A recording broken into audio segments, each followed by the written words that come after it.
성부와 성자와 성령의 이름으로 아멘.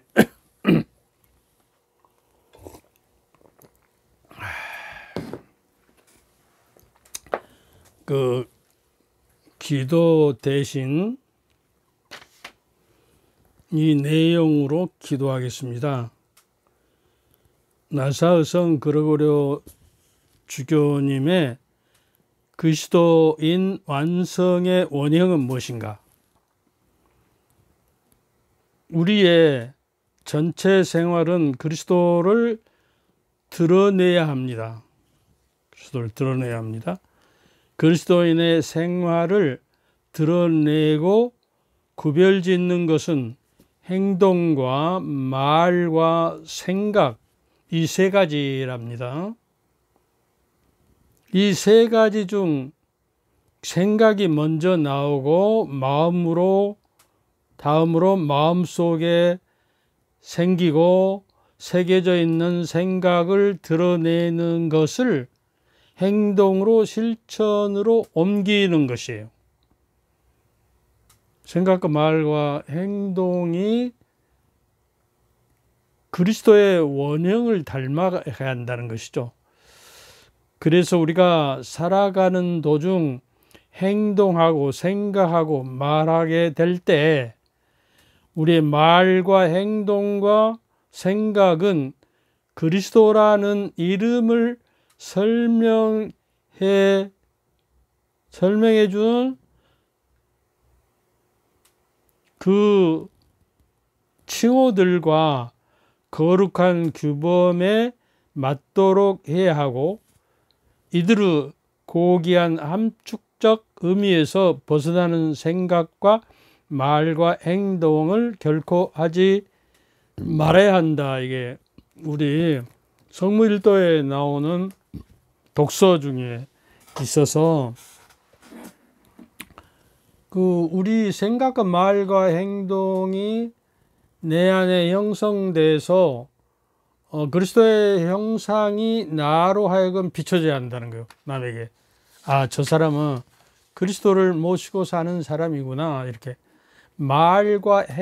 생각과 말과 행동이 그걸 드러낸다는 거예요. 그러니까 우리 말을 정말로 그 하나님의 말씀에 비추어서 빗나가지 않도록 말해야 하는 거예요. 올바른 양심과 거짓말을 하지 아니하고 올바른 양심을 가지고. 그래서 우리 혀를 잘 다스려야 하는 거예요. 그래서 생각과 말과 행위, 이 세 가지가 조화롭게 맞아 떨어져서 그리스도의 성령의 이끄심으로 힘을 받아서 예수 그리스도의 이름을 영광을 드리는 행위로 나타나야 한다는 것. 그러니까 우리가 제2의 그리스도예요. 세례받은 모든 신자는 제2의 그리스도로서 이제 그리스도를 본받아 그리스도의 모습을 닮아감으로써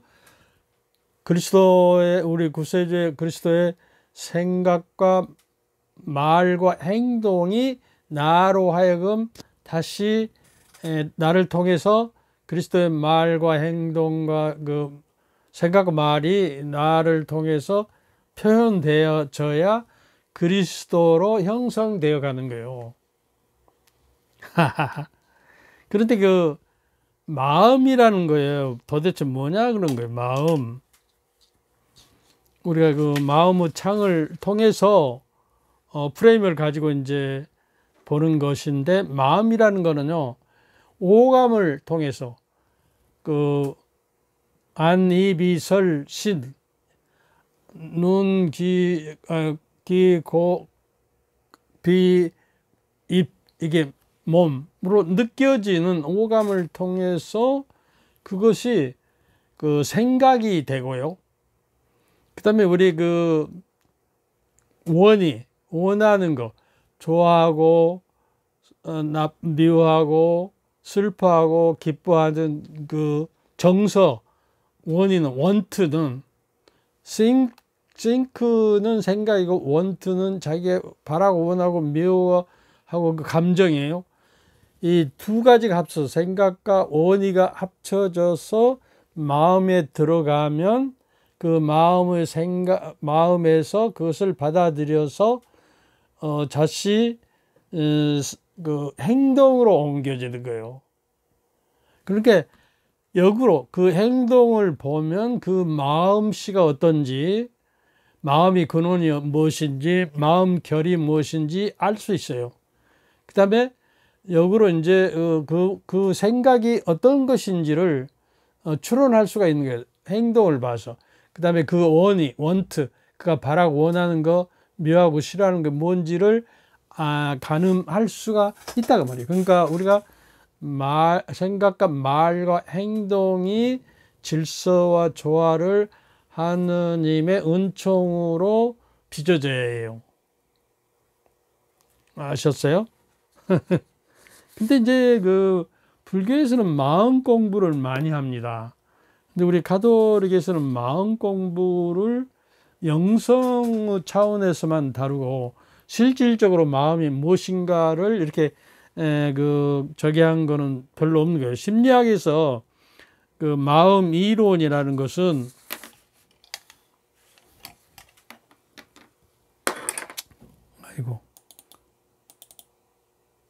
마음 이론이라는 것은 마음과 정신과 심리학에서는 인식과 무슨 기억을 하는가, 어떻게 표현하는가, 이 3대 요소가 그 마음을 작동시켜요. 그러니까 이 세 가지, 어떻게 인식하는가, 알아듣고 깨우치는 무엇을 기억하고 있는가, 어떤 것을 표현하고 사는가를 보고 그 마음을 알아차릴 수가 있다는 거예요. 그래서 마음이 어떤 식으로 작용하는가, 그 마음의 이론이 아까 그 생각은 오감을 통해서 또 내가 바라고 원하는 것은 미워하고 좋아하고 싫어하고 이런 것이 합쳐져서 생각과 원의가 합쳐져서 마음에 들어가면 그것이 행동으로 표현된다는 것이에요. 그래서 프로이드의 그 마음 이론은 좀 어려운 것이지만 이드라고 그래. 이드는 본능의 뿌리를 말해요. 그 다음에 에고라는 것은 현실의 나의 대변자예요. 내가 그 사람이 어떤 사람인가. 그 다음에 이제 그 이드와 그 어떤 그 욕심과 이렇게 본능적인 그 동물적인 감각, 자아는 이제 인격을 가진 인간으로서의 그 에고라고 그래. 에고, 자아. 이게 참 자아인가 거짓 자아인가가 더 중요해요. 내가 그 유튜브에서 처음에 시작할 때 참 자아는 무엇이고 거짓 자아는 거짓 자아로 사는 사람은 하나님 앞에 대령할 수가 없어요. 또 기도해도 거짓이 되어버려요. 그래 어떻게 참 자아가 되느냐가 중요하거든요. 그러기 위해서는 우리가 크리스찬으로서 그리스도의 모습을 닮아서 하나님의 모습답게 우리가 변형되어야 바로 참 자아가 형성돼요. 그러기 위해서는 초자아, 도덕적인 감시를 하고 양심에 따라서 초자연적인 하나님의 은총으로 말미암아서만이 그리스도를 닮고 하나님을 닮아서 우리가 하느님화 되는 것이다. 아셨죠? 이드는 수업 시간에 배고프다, 식사하자, 뭐 이런 본능, 우리 본능, 먹고 자고 뭐 있고 뭐 이런 본능이고, 자아는 수업 시간이 수업 시간이지 않나. 그래서 식사 시간은 수업 후에 하는 거야. 이렇게 컨트롤할 수 있어요, 이들을. 그 다음에 초자아는 도덕적으로 학생은 수업 시간에 그런 생각을 하면 안 된다고 하는 그것으로 또 컨트롤 되는 거예요. 이러한 역할로서 우리는 이드가 자아에 의해서 컨트롤 되고 또 초자에 대해서 초자아는 하나님의 은총으로만 받을 수 있어요. 그러니까 초자아와 슈퍼레고라고요. 슈퍼레고. 초자가 있어서 인간관계가 형성된 것이요. 인륜과 도덕과 그 인격과 인격으로 만남이 형성되고 관계가 형성되는 동물이 인간이에요. 그런 생각을 하면, 그러니까 도덕적인 인간이 공존하기 위한 약속이에요, 인간관계는. 그래서 이걸 여러 가지 심리학적으로 저기 하겠지만 다음에 기회 있으면 이야기하고, 그 마음의 창이라는 것을 우리가 프레임이라고 하기 때문에 마음에 대해서 우리가 연구를 해야 하는 것이요. 나는 어떤 마음을 가지고 있는가 하는 것들, 가령 다중인격을 가지고 있는가, 인격적으로 다중적인 인격, 또 강박점에 시달리는가, 불안과 초조와 갈등, 이런 것들이 나의 행동을 조절하고 또 관념에 집착하고 위생관념, 시간관념, 집착, 암벽주의 관념, 강박증을 가지고 있는가, 이런 것들도 우리가 생각을 해봐야 한다 그것이요. 그리고 망각 속에 자의 정체성, 자기의 신원과 정체성을 알려면 내 내면의 억압된 기억들을 우리가 알아차리고 치유돼야 하는, 고통스러운 감정을 다 이해하고 하는 것이어야 된다는 거예요. 그래서 우리가 이제 스트레스를 받고 억압되고 저기 하는 거는, 우리가 이제 성장하지 않은 신앙은 죽은 신앙이에요. 여러분들 세례를 받을 때는 열정과, 엄청난 열정과 하나님에 대한 은총을 누리고 살았는데 점점점 식어가지고 요새는 그냥 세속의 영향을 받아서 세상을 닮아가 버리고, 그리스도에 닮아가고 하나님을 닮아가는 것이 벽을 이루어서 살지는 않은 것인지, 내가 늘 이야기하죠. 육에 따라 살지 않고 영에 따라서 사야 한다. 그리스도의 영. 그리고 이제 죽은 신앙, 우리가 이 신앙을 다시 회복하기 위해서는 키케로는 감사는 모든 덕의 어머니라고 했어요. 우리를 창조하시고 우리 생명을 보호하신 하느님께 감사하는 생활. 그리고 감사를 모르는 것이 모든 과오와 범죄의 뿌리라고 합니다. 그러니까 자녀들에게 우리가요, 모든 덕의 어머니가 감사이기 때문에 부모들은 어려서부터 아주 젖먹이 때부터 감사할 줄을 가르쳐야 해요. 그리고 인사를 잘하고 감사하고 A 범죄를 차리고, 감사할 줄 알 때 그런 덕이 생기거든요. 다른 덕도. 감사가 없으면 인간성이 위협을 받고 인간성이 파괴되어 버립니다. 늘 하는 게 감사하고 나에게 주어진 것이 감사하고 조그만 소소한 것에서 감사할 줄 알 때, 그러니까 좋은 꽃과 좋은 경치를 보고 와 멋있다 이렇게만 한우할 것이 아니라, 하느님 너무 감사합니다, 이런 좋은 것을 나에게 주셔서, 그러면 기도가 그렇게 어렵지 않아요. 모든 것이 감사하면 기도가 되는 거예요. 왜냐하면 기도는 은총을 받는 방법이기 때문에, 은총이라는 말은 감사라는 말이거든요. 그라시아스, 라틴말로 그라시아스, 영어로 그레이스인데 이건 은총이에요. 은총. 이태리 사람들은 국교가 가톨릭이기 때문에 그냥 감사합니다가 그라시아스, 은총입니다, 이렇게 이야기하는 거예요. 하는 게 받은 은총이라는 거예요.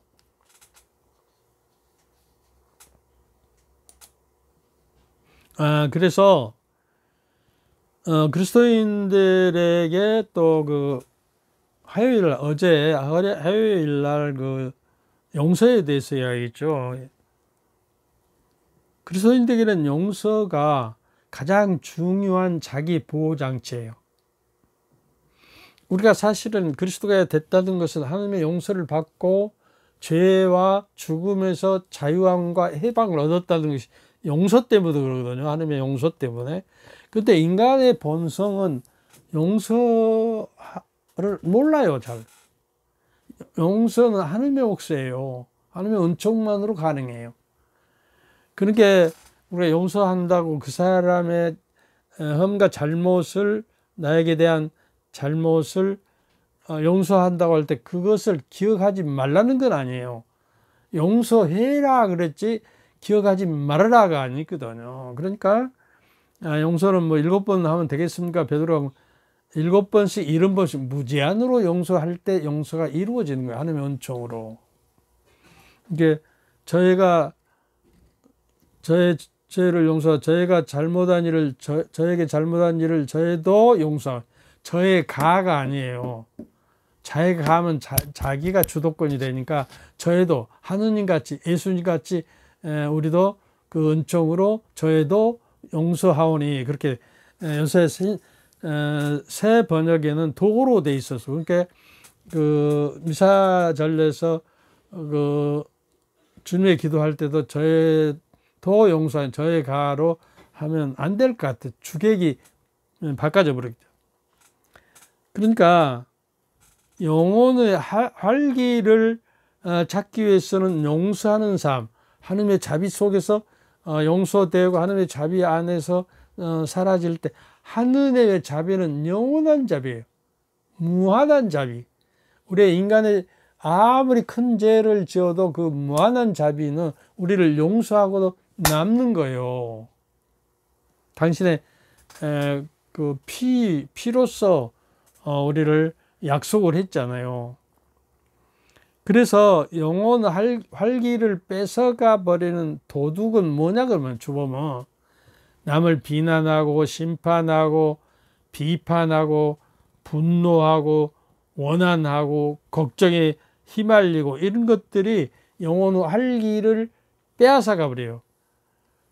그러니까 오늘 걱정은 오늘 내라, 내일 걱정을 오늘 꺼져보다가 내일 하지 말아라 그러는 거예요. 근데 인간은 그 본성은 과거에 잘못했던 것을 미래에다 투사시켜 갖고 오지 않는 내일을 옛날같이 무엇이 잘못될까 해서 미리서 걱정하는 거예요. 오늘 걱정은 오늘에 충분하다는 거예요. 마태복음 6장에 나와요.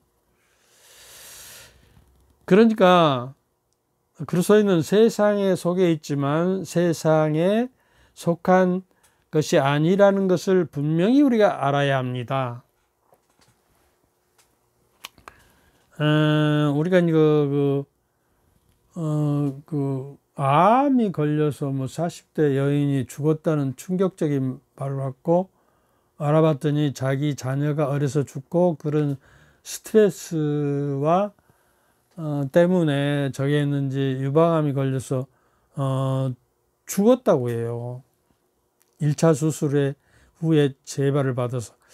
그래서 우리 그 신앙생활의 영성생활에는 스트레스를 해소하는 방법들을 우리가 하고 남을 용서하고 오난과 비판과 이게 남을 판단하고 그런 것을 갖지 말아야 합니다. 스트레스와 신앙의 영성 관계는 그 암의 요인이 되는데, 그 암의 가장 큰 요인은 스트레스가 차지 않게 하는 것이죠. 그러니까 그리스도인이 영성적 훈련과 피정과 강의, 영성 강의를 듣고 훈련되고 마음을 훈련시켜서 생각과 말과 행동을 그리스도화하는 것이에요. 이것이 이제 스트레스를 얻게 하는 것이다 그 말이에요. 그러기 위해서는 한편 묵상과 기도와 성사 생활을 통해서 하나님의 은총만이 그걸 가능해요. 우리가 성덕에 나가고 하나님께 나아가는 그리스도를 통해서만 가능. 나 없이는 아무것도 할 수 없다고 하나님 이야기하시죠. 그러니까 우리 가톨릭 신자들이 그 신심서적을 너무 안 한 달에 한 두세 권은 읽어야 할 거 아니에요. 영성 독서나 심심서적을 제가 그 큰 영성 글 모음 사전을 만들어서 누구에게 줬든지 감사하다고 받으면 될 것을 안 읽더라도 나 이런 거 읽을 틈 없어요 그러고 뿌리쳐서 와 너무 상처받았어요. 내가 17년 동안을 매일 그 인터넷에 올리고 타자를 쳐서 이게 지문이 다 달할 정도로 엄청난 그 저기를 했는데도 불구하고 그거를 헌식장처럼 나 그런 거 읽을 시간이 그런 것 읽을 시간이 없다로. 이게 이제 우리 가톨릭 신자들의 현실이 아닌가. 우리가 한번 되돌아봐야 해요. 여러분들 한 달에 책 몇 권을 읽습니까? 나는요 그 인터넷에 올리기 위해서 한 달에 한 5, 6권은 책을 읽어야 거기서 좋은 글을 뽑아내기 때문에 그렇게 살아왔어요. 그러니까 묵상과 기도와 성사 생활을 할 때만이 하나님의 은총으로 스트레스를 없이고 용서하며 삶을 살 수 있다는 거예요. 그러기 위해서는 신심서적이나 영적 독서나 거룩한 독서 중에 하고 항구하게 굳건한 믿음을 가지게 해요. 믿음이라는 뿌리에서 소망의 싹이 트고 꽃이 피고 사랑의 열매가 맺는 거예요. 믿음이 가장 중요해요. 믿기 때문에 이에 대해서 어떤 것들에 우리가 다가가는 거예요. 스트레스를 이기는 건 주님의 평화 속에 사는 거예요. 주님께서 너에게 평화를 남기고 간다. 서로 사랑하리라. 주님의 평화는 세상이 주는 평화하고 같지 않다. 세상의 평화는 그냥 전쟁이 없고 그냥 원만하게 이렇게 다툼이 없고 사는 걸 평화로운데 그리스도의 평화는 용서와 화해로서 이루어지는 평화예요. 용서. 이게 매일매일 우리가 인간관계를 하면서 화해와 용서가 이루어질 때 내 안에 평화가 되고 그 사람 안에도 평화가 이루어지는 거예요. 근데 이제 그 심리학에서는 이런 법이 있어요. 6초 방지법이라고 해가지고 화가 나고 스트레스가 막 쌓여서 화가 막 폭발하려고 할 때에 3초간을 버티고 6초가 지나가면 그것이 사그라진다.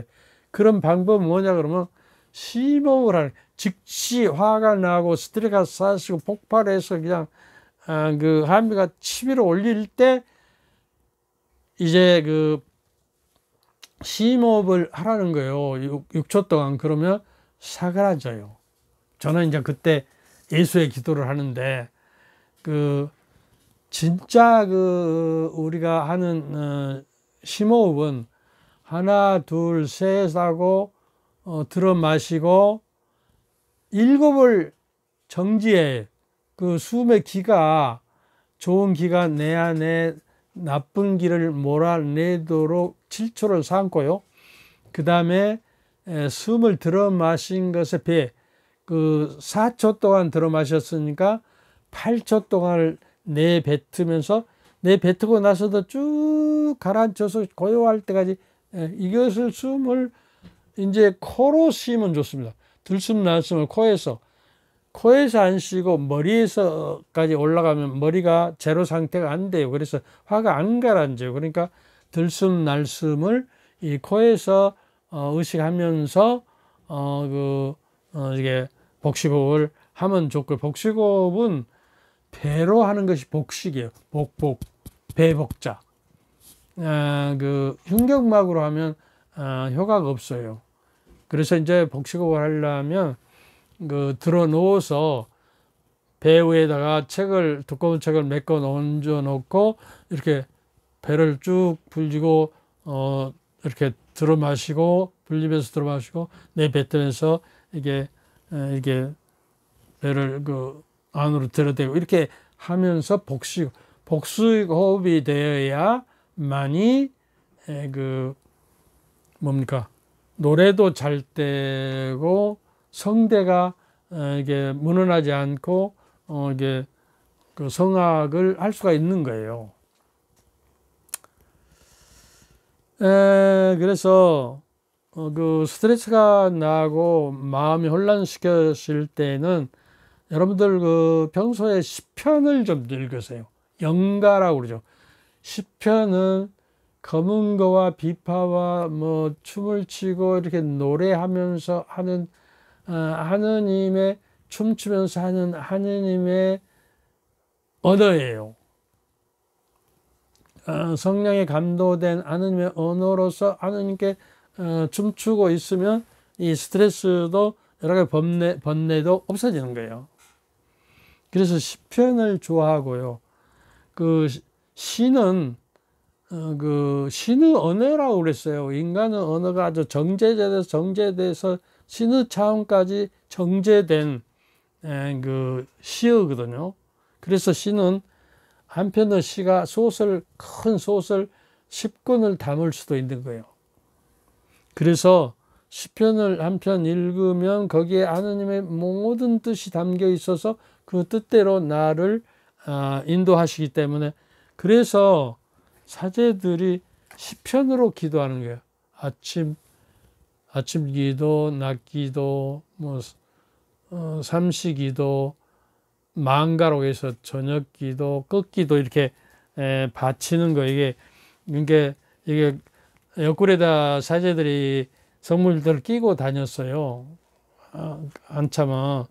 그러다 보니까 그 사제들의 마누라다 그렇게 아끼고 저기 한다 그렇게 해요. 그러니까 그러고 이제 하느님의 말씀이 내면화되면은 내 안에 하느님의 말씀이 살아 움직이고 있다고요. 그 빌립보서 2장 13절을 보면 내가 여러분의 하느님 말씀을 전했는데 그걸 여러분은 사람 말로 알아듣지 않고 참으로 하느님의 말씀으로 받아들여서 여러분 안에 하느님의 말씀이 살아 움직이고 있다. 리빙 파워라고 내가 여러 번 이야기했죠. 그 능력과 에너지가 있어야 사악한 기운이 나에게 들어오지 못하는 방어벽이 될 거 아니에요. 그래서 주님은 나의 산성, 나의 피난처, 내 바위 뭐 이렇게 하지 않아요. 저기에서 그리고 시편에 내가 부르짖는 소리를 외면하지 마소서, 나를 내쫓지 마, 나를 버리지 마소서, 막 이런 그 부르짖는 소리, 주여 내 소리를 기억에 들으시고 당신의 얼굴을 외면하지 마소서, 막 이렇게 부르짖는 것이요. 정말로 그 탄식하면 기도하는 탄식의 시편도 있고요. 그렇습니다. 그리고 이제 그 그리스도 말씀이 여러분 안에 풍부히 머물러 있기를 바랍니다 하고 골로새서 3장 10절을 말하고 히브리서 4장 12절을 애워두세요. 하나님 말씀은 살아있고 힘이 있는 거예요. 어떤 쌍날고 날카로워서 마귀의 악력의 세력을 그 칼로, 쌍날칼로 물리친다는 거예요. 그리고 이제 그 눈에 대해서 우리가 마음의 창이라서, 마음의 창은 눈이잖아요. 눈은 뭐뭐 등불이다. 마태복음 6장 22절 23절에는 눈은 마음의 등불이라. 그리고 네 눈이 밝으면 온몸도 환하고 어두우면 그 어둠이 얼마나 짙겠느냐 그런 거예요. 그러니까 이 눈이라고 하는 마음의 창으로 봐는 프레임이 받고 올바른 프레임을 가지고 하며 몸도 마음도 환해질 뿐만 아니라 그러한 프레임이 맞고 질서 있고 좋아 있는 프레임을 가지고 있으면 그 몸도 밝아지고, 또 그렇지 않으면 네 눈이 그 프레임이 성하지 못하면 온 몸도 어둠에 쌓여 있다는 거예요. 빛으로 오신 주님을 맞이할 수가 없는 거예요. 어둠에 앉아 있는 자식이 되어버린 거예요. 그러니 네 안에 있는 빛이 어둠이면 그 어둠이 얼마나 짙겠느냐 이렇게 하여. 그리고 우리가 올바른 프레임을 갖기 위해서는 마태복음 7장 3절 5절에 보면 너는 어찌하여 형제의 눈에 있는 티는 보면서 네 눈 속에 있는 들보는 깨닫지 못하느냐. 남을 판단하고 비판하고 흉보고 그렇게 떠돌아다니면서 이 집 저 집 막 흉보러 다니고 그 혀를 가만두지 않는 그런 사람은 이게 어둠의 자식이에요. 그래서 네 속에 있는 들보가 있는데 형제에게 가만 네 눈에서 티를 빼주겠다고 할 수가 있느냐면 이 위선자들이라는 거예요. 먼저 네 눈에서 들보를 빼내라. 그래야 네가 뚜렷이 보고 형제의 눈에서 티를 빼낼 수 있다. 그 험없고 거룩한 마음의 창을 가지고 살아가야만이 된다는 거예요. 마태복음 13장 15절에 또 보면은 저 백성이 마음은 무디고 귀로 제대로 듣지 못하며 눈은 감았기 때문이다. 이는 그들이 눈으로 보고 귀로 듣고 마음으로 깨닫고서는 돌아와 내가 그들을 고쳐주는 일이 없게 하려는 것이다. 마음이 무디어서 완고해가지고 바리사이와 율법학자들은 주님을 메시아를 받아들이지 못하는 거예요. 그 주님의 여러 가지 기적을 하면서도 구약에 예언되어 있어요. 여러 가지 기적을 하면은 그분이 메시아다. 그러면서도 인정을 하네요. 인정을 하네. 마음이 안구하고 깨닫지를 못해 가지고 무디어서 영적 눈이 감겨져 보이기 때문에.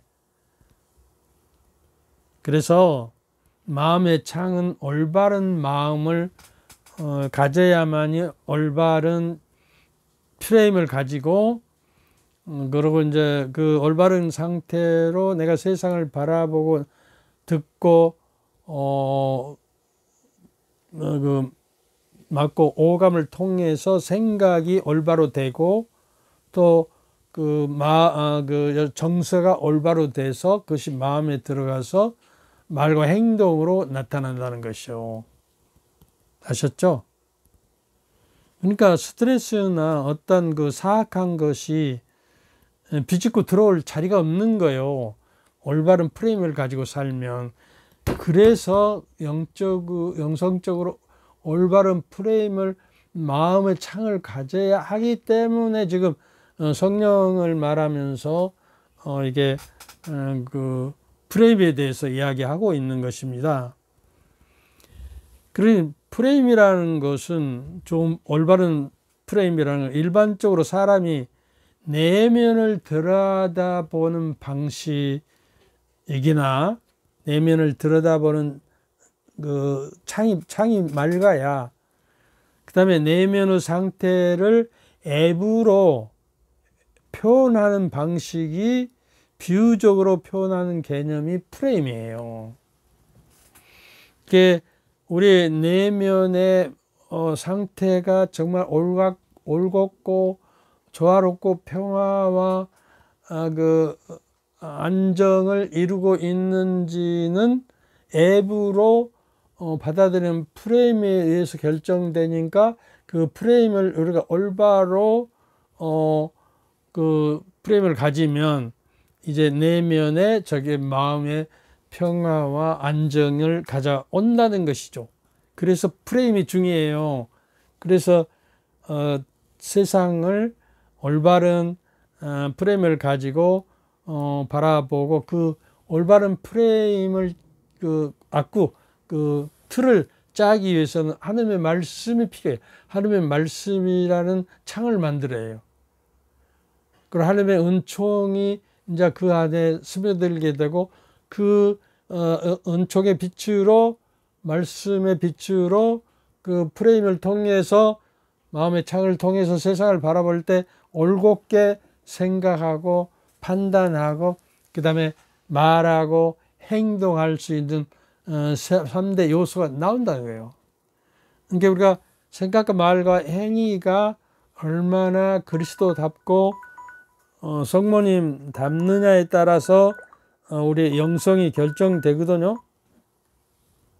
35분 됐다고 여기까지만 하라고 그러는데 이것만 끝내고요. 그 다음에 세 번째로 이 개념, 마음의 창을 통해서 바라보는 프레임을 통해 사람 마음과 영혼이 어떻게 작용된다는 것을 결정한다는 거예요. 얼마나 중요해요. 그러니까 우리가 집안에 있을 때 창이 없으면 밖을 볼 수가 없고 밖과 소통할 수 없어요. 밖이 어떤지, 비가 오는지 눈이 오는지 알 수가 없잖아요. 그러듯이 그 올바른 프레임을 갖고 있지 않으면 어둠에 갇혀 있는 거예요.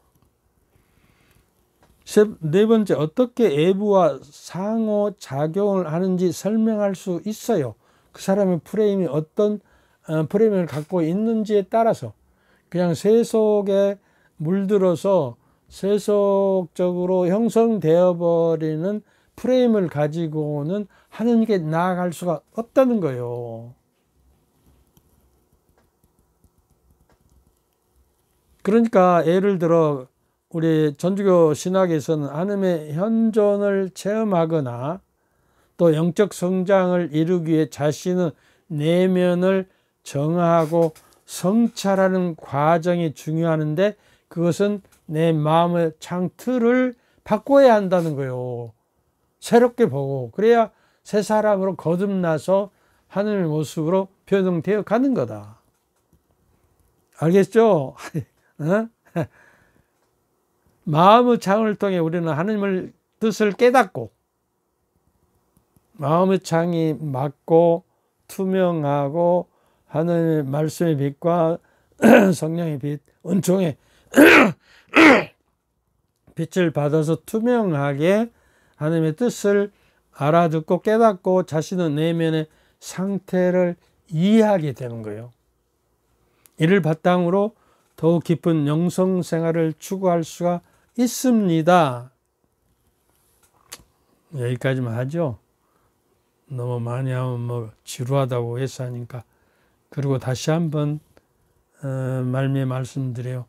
아마 그 댓글을 꾸준히 달아준 사람들에게 내가 책을 보내준다고 해도 한 사람 신청했어요.